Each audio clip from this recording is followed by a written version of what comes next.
I think the shocker to a lot of people is we've entered here in 2025, and the Fed Atlanta's GDP Now indicator suggests that the first quarter will be down in terms of real GDP growth, down 3% at an annual rate from the fourth quarter to the first quarter.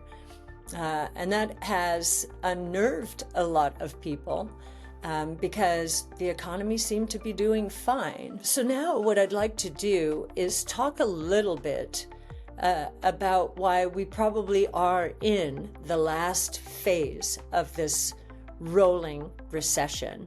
The Federal Reserve Bank of Atlanta's GDP Now model, which provides real-time economic forecasts, has recently projected a contraction in the U.S. economy for Q1 2025. As of the 6th of March, the model estimates a minus 2.4% growth rate, a slight improvement from the minus 2.8% projection on the 3rd of March. Several factors have contributed to this negative outlook, including heightened trade tensions and new tariffs that have raised costs for consumers and businesses. These conditions have dampened manufacturing sentiment and slowed consumer spending, two key GDP drivers. Additionally, a surge in goods imports, likely due to businesses stockpiling ahead of tariffs, has further impacted GDP calculations since higher imports subtract from GDP figures.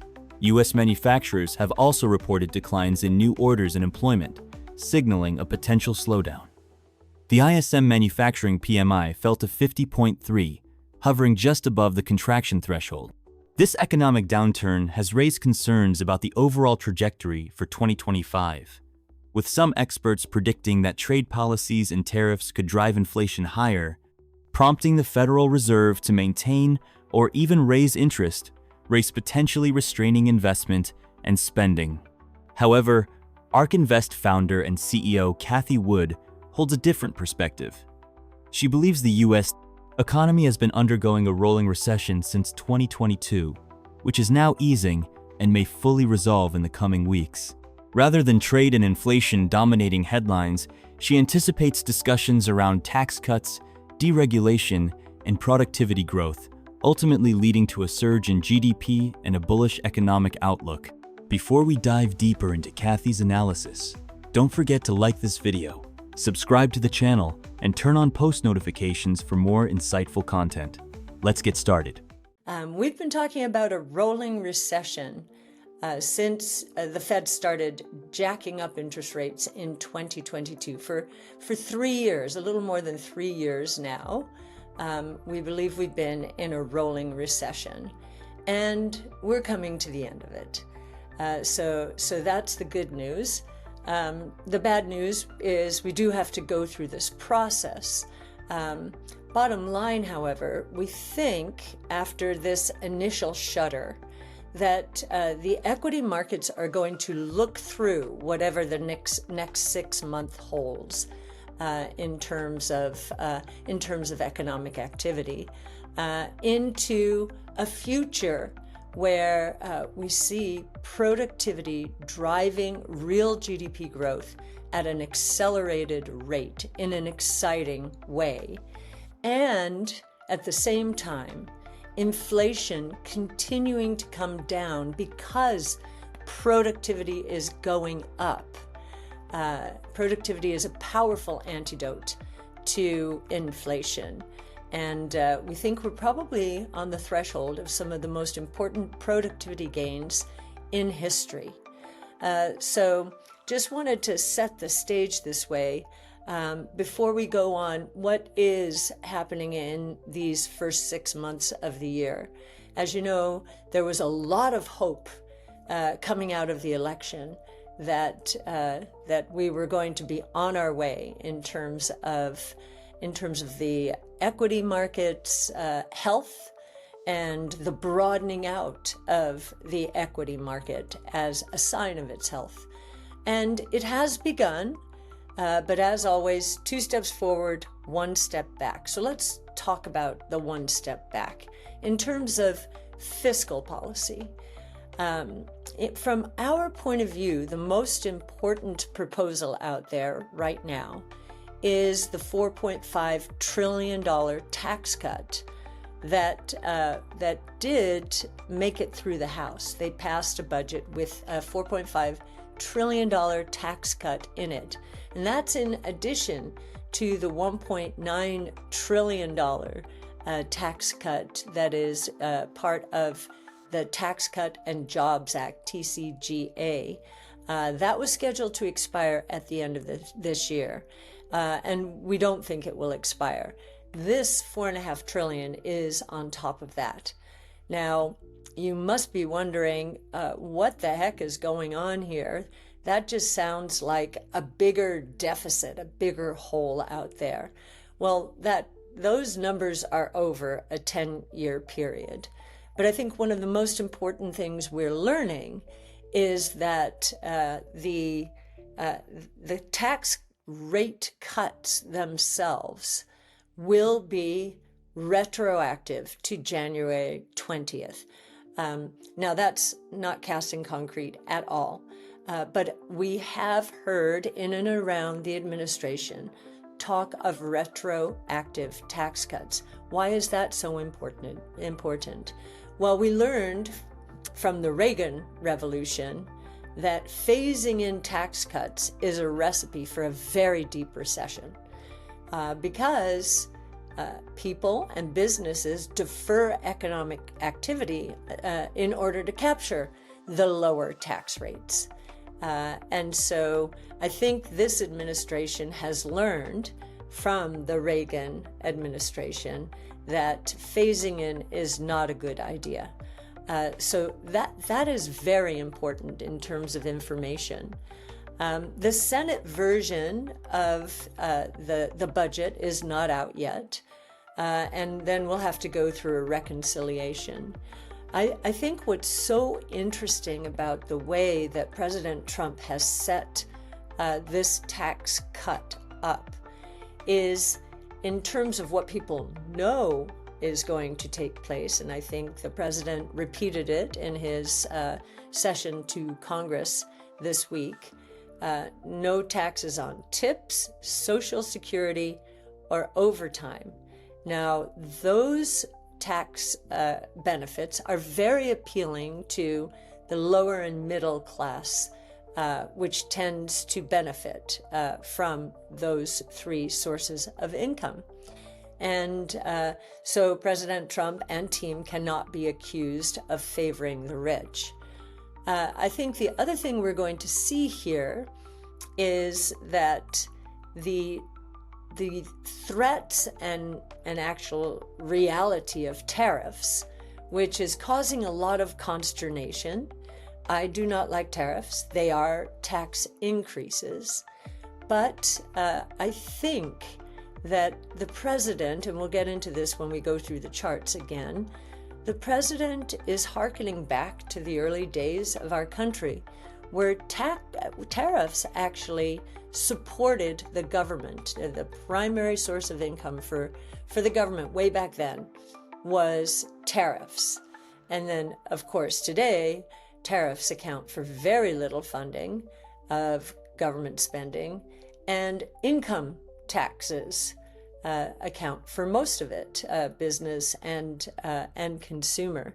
Cathie Wood argues that the ongoing tariff discussions are part of a broader strategy to push for tax cuts, similar to those implemented during Trump's first term.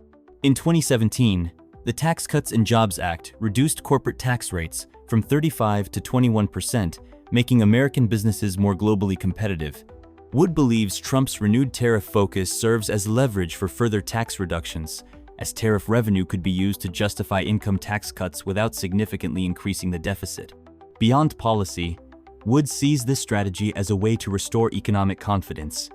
She highlights the concept of animal spirits, a surge in optimism that encourages spending, investment, and risk-taking. Lower taxes mean businesses and individuals retain more earnings, fueling job creation, increased consumer spending, and stock market growth. This cycle, according to Wood, could drive a strong economic recovery. So now what I'd like to do is talk a little bit about why we probably are in the last phase of this rolling recession. And it is Employment Friday. I'm not going to spend a lot of time on the January employment report. It's January. There's a lot of, the February employment report. There was a lot of bad weather, a lot of distortions. But if I can give you a few statistics from other reports that have come out recently on unemployment, the Challenger survey shows that layoffs are up more than 100% year over year. This is a very volatile series. But in terms of actual numbers, I think in February, the number was 172,000 layoffs. And if you look at in the context of history, pre or since COVID, that number was in the 50 to 60,000 per month range. So that's a tripling. And then just to compare it to other recessions historically, in 08 and 09 and also 01 and 02, we got to a peak in terms of layoffs of 240,000. So this is getting awfully close to those. In COVID, the peak was understandably 400,000. I don't think we'll get anywhere near there, but that 172,000 put in perspective to 08, 09, and 01, 02. That was the financial crisis and the tech and telecom bust. It says the layoffs are getting up there. We'll also see in the National Federation of Independent Business report next week an indicator showing renewed weakness in employment, where the small business sector has been extremely weak for the last 3 years and is relapsing after a little bit of excitement after the election. We saw the ADP report. It was subpar, 77,000. And the only other thing I'll point out from this report today, government in total did add 11,000 jobs. More than all of them were at the state and local part of the government sector. The federal government lost 10,000 jobs, and we think that number is going to mount considerably. If we're taking a step back and trying to figure out why consumer and business confidence is falling now again, it's because there is a lot of fear associated with this transition from one administration to the other, and some feeling of chaos, and that's the art of negotiation. So we're taking that as such right now. But if you look at all government employment, so federal employment is less than 2% of the employment in the United States, but federal, state, and local combined is closer to 25%. And then you have quasi-government in education and healthcare, and you're talking about a third of the labor force. And so a lot of people are probably wondering, is my job at risk, or is this move shifting spending from the federal sector down towards the states going to help me? So uncertainty certainly is the watchword. The reason education and healthcare are important is if you look over the last 12 months, those two sectors have been responsible for, I think it's 95% of employment creation, and that's a 12-month moving average, but 95%. In the early days of the last administration, those two sectors accounted for only 10% of job gains. over a 12-month moving average period. So we're paying very careful attention. And then, of course, there is the concern that technology is going to take jobs. AI is becoming so proficient. We know coding jobs are the number is starting to go down. There are, I'm sure, a lot of entry-level positions that are not opening up because of artificial intelligence and other technologies. So there is a lot of fear on the employment front. Cathie Wood envisions an economic landscape vastly different from mainstream projections. While concerns about tariffs, inflation, and recession persist, she believes these issues are fading. Instead, she anticipates an era of tax cuts, deregulation, and rapid technological advancements fueling unprecedented growth. A key pillar of her optimism is deregulation. She argues that reducing bureaucratic obstacles will unlock new investment opportunities, particularly in AI, biotechnology, and clean energy.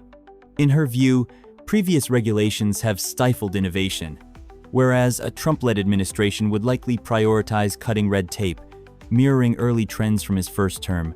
Technological innovation, according to Wood, will also play a critical role in boosting productivity. Advances in AI, robotics, and automation are expected to enhance efficiency and reduce costs, countering inflationary pressures while driving economic expansion.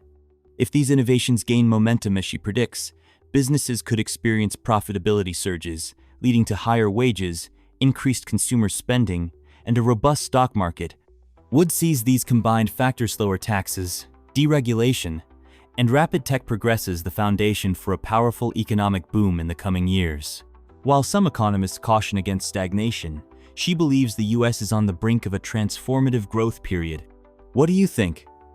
Are we heading toward economic resurgence, or will challenges like inflation and trade tensions continue to weigh on growth? Share your thoughts in the comments below. If you enjoyed this breakdown of Cathie Wood's insights, don't forget to like the video, subscribe to the channel, and turn on notifications so you never miss an update. Thanks for watching, and we'll see you in the next one.